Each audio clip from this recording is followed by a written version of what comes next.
คนดูปลาทุกคนปลาใช่ไหมครับปลาครับปลาเพื่อนนี่เพื่อนวันนี้เราไปหาปลาได้ประมาณนี้ครับได้ปลาชอบปลาดุกปลาช่องเกลือปลานีแล้วก็ปลาหางแดงครับปลาหางแดงหลายตัวนะทุกคนเนี่ยตัวใหญ่ๆไปเรื่อยๆเติงเลยครับสวัสดีครับวันนี้มาพบกับผมจอไดยาครับคืนนี้ผมจะพาเพื่อนๆไปจับปลากับปากแม่ครับผมวันนี้มากับปากแม่โคเดิมอีกแล้วครับดูนะครับคืนนี้นี่ได้ไม่ได้นี่ต้องรอดูนะครับผมคิดว่าตอนนี้ที่แน่ๆคือ2 กิโลแล้วทุกคนตะกวนนะทุกคนตะกวน2 กิโลครับแต่ว่าไม่รู้ว่าเราจะได้ปลาหรือเปล่าเราดูกันนะครับปากแม่กับผมเนี่ยก็ต้องได้แน่นอนใช่ไหมเราดูกันนะครับไปกันแล้วผมจะให้ป้าแม่ปล่อยตังไข่ให้ผมครับผมจะลงตังไข่ครับทุกคนแล้วนี่คือป้าแม่คนเดิมปล่อยตังไข่ให้ผมครับทุกคนผมจะข้ามแม่น้ำนะครับผมแม่น้ำแม่น้ำแม่กลองโลกกันย้อนโลกอะไรเนาะลูกขอกมาพอนี้โลกอะไรเนาะในบ้านปิดนี่วะนี่ผมจะไปแล้วนะผมจะดับไฟแล้วเดี๋ยวผมจะให้ป้าแม่ปล่อยครับตอนนี้นี่เราคือเราจะทิ้งฝั่งแล้วนะครับเราจะเอาตะแคงเราจะตะไคร่ขึ้นแล้วนะครับเพื่อนตอนนี้เราจะเอาตะไคร่คือไม่รู้ว่าจะได้ปลาหรือเปล่าระหว่างเมื่อกี้นี้ผมรู้สึกว่าเมื่อกี้โดนปลาฉลามหรือว่าปลาโลมาตัวหนึ่งนะครับเมื่อกี้มันดูโผล่แรงมากเลยนะทุกคนเป็นตอนนี้คือแรงมากนะโผล่มาถือฝาแล้วนะผมจะให้ปากแม่ดึงขึ้นฮะไม่รู้ว่าจะได้กี่ตัวนะครับทุกคนเราดูกันนะครับตอนนี้ก็คือเราขึ้นมันถือฝาแล้วนะครับโอ้โหหนามากเลยนะครับหนักมากเลยปลาเยอะครับทุกคนสงสัยว่าเป็นโดนเยอะนะครับไม่รู้ว่าจะได้ปลาหรือเปล่านะครับรอดูกันนะครับที่ไหนนี่คือปลาหรือว่าลูกตะกั่วนี่ยังไม่รู้เลยนะครับปลาไม่คิดว่าจะได้ปลาไหมครับได้ครับได้แน่นอนได้แน่นอนอยู่นะเมื่อกี้เนี่ยทุกคนระหว่างที่ผมไปฝั่งนู้นนี่มันดูโหดดูโหดเหมือนกับว่าข้างในเหมือนมีจระเข้ตัวนึง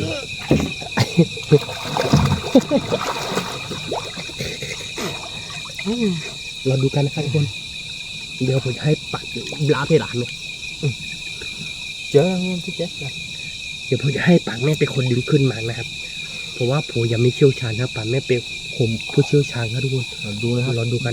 ดีๆนะครับดูกันดีๆนะครับอย่าพลาดนะครับอย่าพลาดสายตานะครับทุกคนอย่ากับพี่สายตาอย่ากับพี่ตังเลยครับมีปลาดึงแล้วก็ปลาไข่ลุกเลยดูนะครับเราดูนะครับดูดีๆนะครับโอ้ยเนี่ยปลาเนื้อดูนะครับเนื้อจะขาดแล้วนะครับดูปลานิกะใช่ไหมใช่ไม่ค่อยดีนะครับอะไรไม่ได้นะครับหนักมากนะครับโอ้ดูนะครับโอ้ปลาดึงนี่เลยนี่ก็เมื่อว่าอยู่แบบตุ้งอาบาบุตรทีดูหัวทีเลยโอ้โห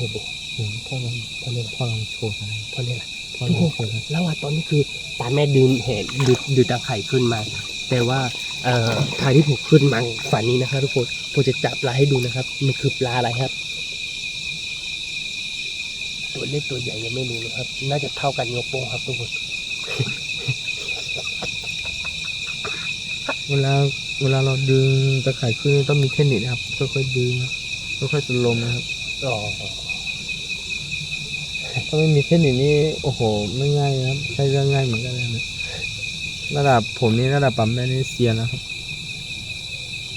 คือผมยังไม่เสียครับเมื่อกี้มีปลาหูปิงอยู่ข้างในครับคนนึกว่าอยู่ข้าปากใช่แต่ได้คือโอเคได้แล้วหูได้ข้าตัวกันอะไรกันเล็บปลาซิวเลยซีเลยเราดูครับปลาแม่ดึกขึ้นมาแล้วทุกคนหวังว่าควรจะได้2-3 ตัวน้องปังเนาะใช่ตอนได้ครับไม่ได้นี่ไม่ได้ถ้าไม่ได้นี่ไม่ยอมเราลงแค่โลนถึงเช้าแล้วทุกคนเนาะใช่อย่างน้อยๆก็ต้องได้คนละ2 ตัวครับทุกคนเข้าไปอยู่ข้างในตังไข่นะครับไม่รู้ว่ามันจะโดนปลาหรือเปล่าเนาะเราเข้าไปดูกันนะครับเราดูกันนะครับ จะได้เข้าไปอยู่ ตอนนี้ผม ใตะไคร้ อยู่ข้างในตะไคร่แล้วนะทุกคนอีกฝั่งนี้อยู่ฝั่งนี้นะโอ๊ยทุกคนมีปลาตัวใหญ่ตัวหนึงครับเมื่อกี้มันกระทืบตกผมครับจริงๆครับผมไม่ได้โกหกครับ ไม่รู้ว่ามันเป็นปลาอะไรครับปลาแม่เราว่ามันโดนไข่นะ โอ้โหกลัวกัดไข่ผมเหมือนกัน ไม่เป็นไรค่อยๆค่อยๆน่าจะเป็นปลาทอดใช่ผมไม่แน่ใจนะทุกคน ใช่ เนี่ย หัวนี่น่า อย่างน้อยๆก็ตัวก็ถ้าน้อยที่สุดก็ต้องประมาณนี้ครับผม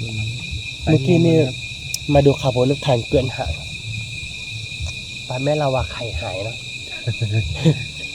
ไข่หายนี่เมียไม่เอาแล้วนะ ไข่หายนี่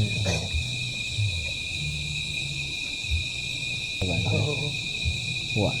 เอาหูไปอ่ะที่ได้แกลนมาใช่หรอ โอ้โหพี่ ยักษ์โคตรอ่ะถือว่าปลาดุกพี่ก็ปลาดุกมาดูปลาดุกตัวนึงครับ ถือว่า แต่ว่าคือตอนนี้ผมไม่กล้าจับผมกลัวว่ามันจะแทนผม ถือว่า ไม่ไหวพ่อรักแล้ว โอเค ดูขึ้นไปก่อนผมไม่กล้าจั เราดูนะ มาดูปลาดุกตัวนึงแล้วที่เน้นๆคือเราได้ปลาดุก ตัวใหญ่นะครับผม ตัวใหญ่ครับทุกคน มันเริ่มเทิงนะ ได้ปลาดุกตัวนึงแล้วทุกคนอย่างน้อยๆก็ตัวหนึ่งได้แน่นอนเว้ยปลาโดยตัวนึงนะแต่ผมไม่รู้ว่าปลาอะไรนะผมจะ รักษาลูก เดี๋ยวผมจะเช็คก่อนนะฮะ ระวังด้วยนะปลามันดุนะ ไม่เป็นไรดีขึ้นก่อนให้คอตาเจียบุคตาอันนี้น่าจะติดเนาะ ใช่ใช่ คือ ที่ตัวใหญ่อะที่มันติดตะไคร่ไม่ได้มันมีอยู่แล้วข้างในอะแต่ว่ามันติดไม่ได้นะครับเพราะว่าหัวมันใหญ่ไป ใช่ นอกจากเราต้องดังนะจ่ายอย่างเดียวนะ เมื่อกี้นี่ป่าแม่ดึกขึ้นมานี่มากระทืบตกผมนะทุกคนเพราะว่ามาอยู่ข้างในฮะ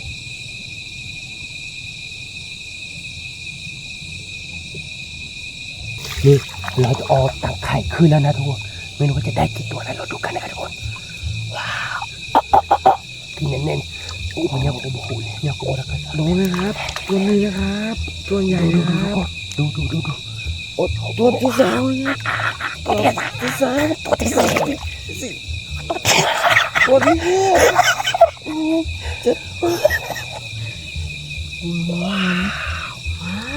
า แม่ว้าวถ้าฝนเสียดานเดี๋ยวเขาจะได้ยิน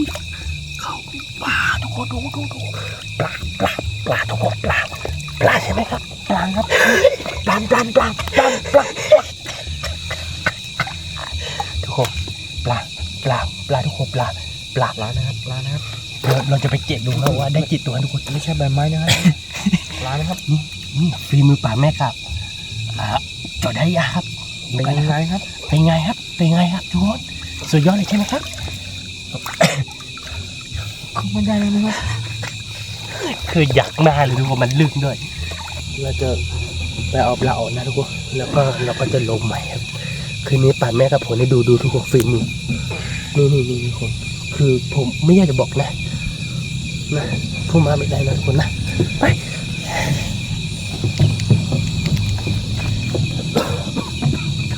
ตอนนี้คือเราจะเอาปลาออกแล้วนะครับ เพราะว่าดูนะครับเราก็ได้หลายตัวนะครับ ดูทุกคนดู อันนี้เขาเรียกว่าปลาท่านังนะใช่ไหมครับ อันนี้ไม่ใช่ใบไม้นะดูดีนะครับ นี่ทุกคนโอ้โหแสดงว่าเราได้ นี่ถือว่าเยอะไหมครับปะ ก็เยอะอยู่นะแต่ว่าแต่ก็ไม่เท่าไหร่นะเดี๋ยวต้องรอดูนะได้เยอะกว่านี้รอบที่สองก็เยอะกว่านี้รอบแรกนี่แต่ว่าปลามันน้อยเราท้ายมาตื่นขึ้นแบบมันยังลำมืออยู่นะครับรอให้มัน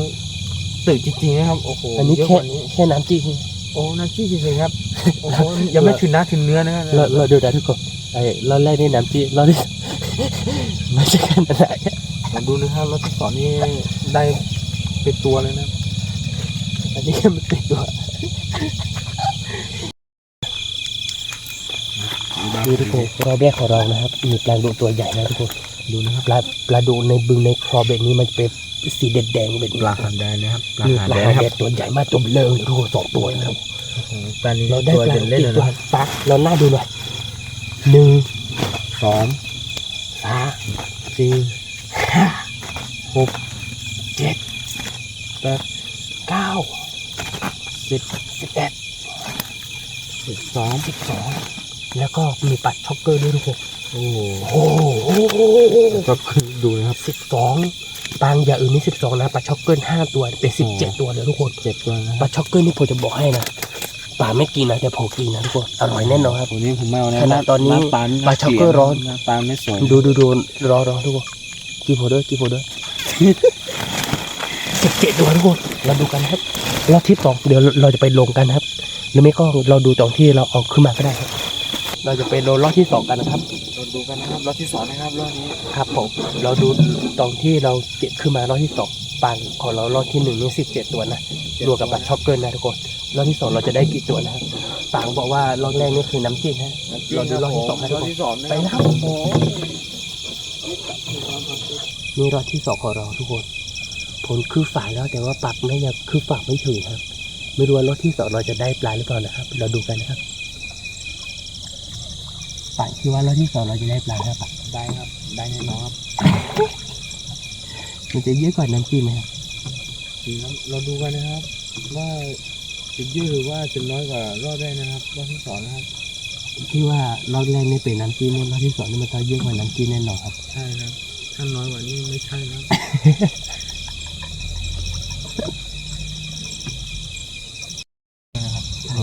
เราดูกันนะครับรอบนี้รอบที่สองนะครับ วันนี้เราจะเอาเพิ่ม อันนี้ขอแค่10 โลนะครับคืนนี้นะครับ 10 โลเนาะห้ารอบเลย ถ้ารอบนี้10 โลนะครับรอบละโล รอบละ2 โล เจ้า10 โลแล้วละโล5 รอบมีแล้วที่มันจะตักคือหรอเราดูกันนะครับทุกคนรอบที่2ของเราจะได้ปลาหรือเปล่าทีนี้ก็มีนะครับทุกคน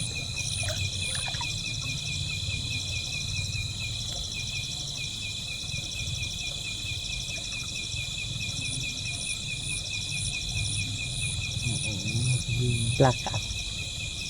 ดปลาแม่ทุกคน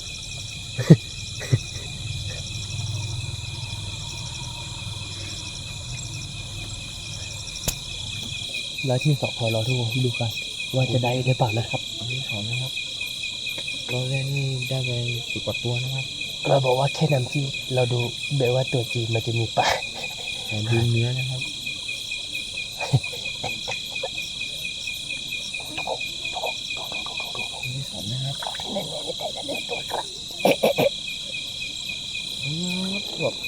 2 ตัวแล้วนะครับ2 ตัวแล้วแต่ไม่ได้ดูเลยครับ2 ตัวแล้ว อย่าบอกนะว่าหมูแค่2 ตัว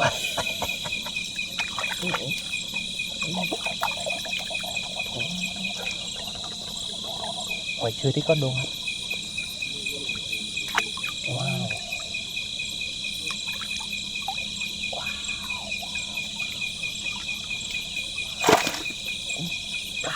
ปลาลูกครับปลาลูก โอ้ย ปลาลูกก็ได้ครับทุกคนปลาลูกครับปลาลูกก็ได้ตัวหนึ่งครับทุกคนปลาช่อนครับเฮ้ยได้กึ่งธนาคารแล้วครับจุ่มมันจะโอเคทีแรกเจาะคือเก็บแค่เลยครับอย่าลืมหลักเด็ดเนาะนี่ทุกคนทีนี้ได้ปลาช่อนด้วยครับทุกคนแล้วนี่คือเราไม่ได้ปลาดุกเนาะแต่ว่าเราได้ปลาช่อนนะทุกคนนะครับข้อแข็งรอบที่2ทุกคนรอบที่2ไปดูกันว่ามีกี่ตัวนะครับ ไปนั่งดูนะครับ นี่ทุกคนรอบที่2ของเรา รอบที่สองนะครับ ดูถ้าเศษไม้ดูถ้าปลาทุกคนไม่รู้ว่าจะได้กี่ตัวนะครับมาดูกัน ใบ นะ ไม้ก็มีนะ มันก็เยอะอยู่นะทุกคนนี่โอ้คาโบก็มีครับทุกคนนี่ทุกคนแล้วก็มีหลายตัวเนาะแม่เนาะ มีหลายตัวนะครับ ปลาช่อนไปไหนอะ ปลาช่อนอยู่นี่ครับทุกคนปลาช่อนนี่ใกล้จะหลุดแล้ว ปลาช่อนนี่อ้อยนี่โหลดแล้วนะครับ ปลาช่อนนี่แรงเยอะครับทุกคน กว่าจะได้นะครับ ปลาช่อนนี่ตัวแรกของเราวันนี้ ตัวแรกมันต้องมีตัวที่สองนะครับ ใช่ลูกตัวไม่ได้ใหญ่มากนะที่ทุกคนประมาณ3 ขีดได้เนาะ น่าจะ 3 ตัวลง1ทุกคน 3 ตัว แต่ว่าตั้งไข่ของเรามาขัดเพราะว่าแรงมันเยอะเนาะแม่เนาะ ให้อย่าลงไปนะนี่คือเราจะปลุกปลังก่อนนะครับรอบที่2ของเราไม่รู้ว่าได้กี่ตัวนะครับทุกคน เราบอกว่ารอบที่2น่าจะได้เยอะกว่ารอบแรกนะ ดูนะครับทวงรอบที่สองของเรานะครับ วันนี้ ได้ ตอนนี้เนี่ย ดูนะครับจะได้กี่ตัวนะครับ เราจะรอหน้าดูนะครับ ปลาซักเกอร์นี่น่าจะมีไข่ ใช่ครับ ใหญ่เนาะ เพราะว่าท้องมันใหญ่นะ รอบนี้ได้ซักเกอร์แค่ตัวเดียวครับรอบที่เราได้ซักเกอร์5 ตัวนี่ ทั้งตัวนะครับ ดูนะครับเราจะหน้าดูนะครับว่ามีกี่ตัว 1 สอง 3 สี่ 5 6 7 8 9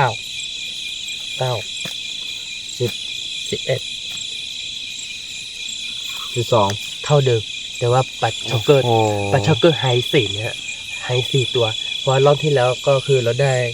12เหมือนกันเนาะ12แต่ว่าได้ช็อกเกอร์5 ตัวก็เลยเป็น17แต่รอบนี้คือเราได้12ช็อกเกอร์แค่ตัวเดียวเป็น13นะทุกคนเราจะลมอีกกี่รอบนะฮะปัด เขาจะ3 รอบนะครับ อีก3 รอบนะครับทุกคนวันนี้จะเอา5 รอบนะครับไม่รู้ว่าเราจะได้กี่ตัวนะฮะวันนี้เราคิดว่าเราเอา5 รอบนี่เราจะได้ปลาเยอะเกินไปหรือเปล่าไม่เยอะเกินไปหรอกมั้ง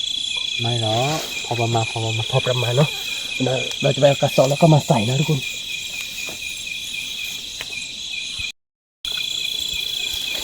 นี่ทุกคนปลารอดแรกของเรา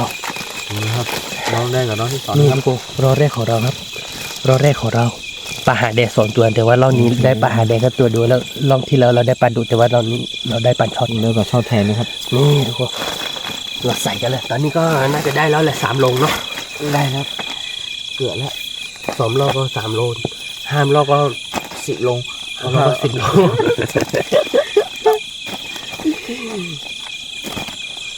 ถ้าเราแบบว่าอันนี้เป็นบ่องขอปากแม่ฮะเป็นสักน้ำขอปากแม่ แล้วก็มีของญาติพี่น้องของปากแม่ด้วยครับทุกคน ขอญาติพี่น้อง ตอนนี้คนก็คือแบบว่าเขายังไม่หันแบบว่ากลางวันเขายังไม่เปิดให้คนอื่นเข้ามาหันก็เลยมีปากแม่พามผมมาครับ มาได้เพราะแต่สมาชิกนะครับ ถ้า เพราะว่ามาได้เพราะตระกูลเรานะครับ ถ้าผมมาคนเดียวนี่ผมโดนต่อยแล้วครับทุกคนแต่ถ้าผมโดนต่อยผมก็ต่อยคืนเหมือนกันฮะ โอ้โหไม่เหลือ ผมนี่ไม่ใช่นั่นเลยนะทุกคนผมก็ไม่เก่า แต่ เลยค พ รั อบ ตัวนะครับ หยอกเราดูว่าต้องรอบที่3เราจะได้ เราจะไปลงรอบที่ 3กันนะครับ เราดูนะครับ ว่าเราจะได้เท่าเดิมหรือว่าเราจะได้มากกว่าเดิมนะครับ ไปกันเลยครับผม มาดูกันนะครับ ตอนนี้ผมจะไปลงรอบที่3กับปากแม่นะทุกคน รอบที่ 3นะครับ เรารู้กันนะครับก็จะได้ปลาช่องปลาดุกปลาหางแดงกี่ตัวนะครับ ใช่นี่ทุกคนรอบที่3ของเราครับปากแม่ได้กี่ตัวครับ อ๋อเนี่ยก็หลายตัวอยู่นะครับดูนะครับเราได้ปลาโดดตัวหนึ่งแล้วนะครับ รอบนี้ได้ปลาดุทุกคนโอ้รอบนี้ได้ปลาดุนะ โอ้ยปลาโดดนี่ดุเหมือนกันนะครับ ตัวใหญ่กว่าตัวไม่ เนี่ย ตัวใหญ่กว่าตัวนั้นหรือเปล่าหรือว่าตัวเท่ากัน ไม่เท่ากันนะ น่าจะเท่ากันนะทุกคนนี่รอบที่3ของเราก็ ประมาณนี้นะครับ ได้หลายตัวนะทุกคนรอบนี้ได้ปันช็อกเกอร์หลายตัวนะครับปันนี้ก็หลายตัวนะทุกคนนี่ ปลาหางแดงนี่ไม่ได้เลยนะครับ รอบนี้ปลาหางแดงไม่ได้เลยครับทุกคนนี่ทุกคนได้ปันดุด้วยรอบนี้ก็ได้น้อยหน่อยครับรอบที่3ได้น้อยครับ น้อยสันนี่น้อยสุดเลย เราดูการ4-5ครับบอกว่าจะเอาสัก5 รอบนะทุกคนเดี๋ยวเราดูกันว่ารอบที่3เราได้กี่ตัวนะฮะขอแกะออกก่อนนะครับนี่ทุกคนรอบที่3ของเรามาดูกันนะฮะว่าได้กี่ตัวนะครับผม รอบที่ 3นะครับ ดูนะครับ ว่าผมจะรอหน้าดูนะครับ ว่าได้กี่ตัว ให้ปากหน้าดูนะครับวันนี้เอาแค่3 รอบพอทุกคนทีแรกกะว่าจะเอา5 รอบไม่ไหว ไม่ไหวนะครับอาการร้อนหนาวนะครับ ตอนนี้ อากาศร้อนหนาวนะ อากาศเย็นมากๆทุกคนปลาดุกครับปลาดุกทุกคน ปลาดูนี่ดุเหลือเกินนะครับ ปลาดุกครับ แล้วก็จัดนะครับดูนะครับ ปลาดุกนี่หางแดงนะทุกคน ปลาดูหันแดงนี่โอ้โห เวลามันแทะเรานี่มันก็เจ็บ อันตรายนิดนึงนะครับ ถือแว่นหน่อยดิ ช่วยหนะครับ ทุกคน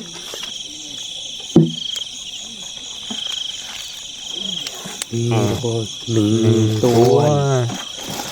1 ตัว 2 ตัว 3 ตัว 4 ตัว5 ตัว6 ตัว7 ตัว8 ตัว9 ตัวทุกคน 9 ตัวนะครับ ถ้าเราไม่รวมกับปันจ็อกเกอร์นี่9 ตัวนะรอบนี้ปันจ็อกเกอร์ได้5 ตัวแล้ว นะครับ 5 ตัวทุกคนรวมเป็น14แล้วทุกคน ดู ครับ 14 ตัว จ็อกเกอร์ จ็อกเกอร์เยอะเหมือนกันนะทุกคนจ็อกเกอร์อร่อยนะทุกคน 5 โลนี่ไม่พลาดเลยนะครับ วันนี้ 5 โลได้แล้วทุกคน 3 ก็5 โลนะครับเกือบ4 โลนะบ่อโตนั่น5 โลหรอกโอ้โหหนาอยู่ครับ โอ้นะครับนี่ทุกคนมาดูกันฮะว่าเราได้ปลาเยอะขนาดไหนครับโอ้โหเยอะแบบว่าเยอะจัดเลยใช่ไหม นะครับ ทุกคนเยอะมากๆเยอะมากๆเต็มถาดกะละมังอีกแล้วทุกคนกะละมังเต็มถาดแล้วค กะ รับ ละมังถังกะละมังนะครับ รอบนี้เราจะหากันแค่นี้นะทุกคนได้ประมาณ4 โลฮะ4 โล 5 โล 4 โล 5 โลนะครับ ประมาณนั้นนะครับ อากาศเริ่มหนาวแล้วนะครับไม่ไหวแล้ว ตอนนี้อากาศหนาวมากๆทุกคนเดี๋ยวพฤศจิกนี่หนาวมากที่บ้านเราครับ โอ้โหบรรยากาศที่บ้านนี่ดีนะครับ นี่เพื่อนๆนี่เพื่อนๆวันนี้เราไปหาปลาได้ประมาณนี้ครับได้ปลาช่อนปลาดุกปลาช่อนเกลือปลานีแล้วก็ปลาหางแดงครับปลาหางแดงหลายตัวนะทุกคนเนี่ยตัวใหญ่ๆไปเรื่อยไปถึงเลย ใหญ่อยู่นะครับ นี่มีแต่ตัวใหญ่อะทุกคน แต่ละตัวเนี่ยโอ้โหดูใหญ่มากๆครับ วันนี้ก็ได้ประมาณก็4 กิโลได้เนาะ ได้ 4 กิโลแล้วก็ 4 กิโลนี่ได้ ทีนี้เราลงตังไข่แค่3 รอบนะทุกคน 5 โล 5 โลนี่ ถ้าโล5 รอบนี่น่าจะได้แบบว่าโอ้โหเยอะจัดวันนี้ก็ได้ปลาประมาณนี้นะทุกคนสำหรับคืนนี้ก็คงไม่มีอะไรมากครับถ้าเข้าใจคลิปของเราก็อย่าลืมกดไลค์กดติดตามนะครับผม กด และ ไล ที่ ค์กด สำ แช คัญ ร์ด้วย อย่า นะ ลืมกดกระดิ่งนะครับผมเพื่อไม่พลาดคลิปใหม่ๆของเรานะครับ ใช่แล้วครับ เจอกันคลิปวิดีโอหน้าครับผมสวัสดีครับ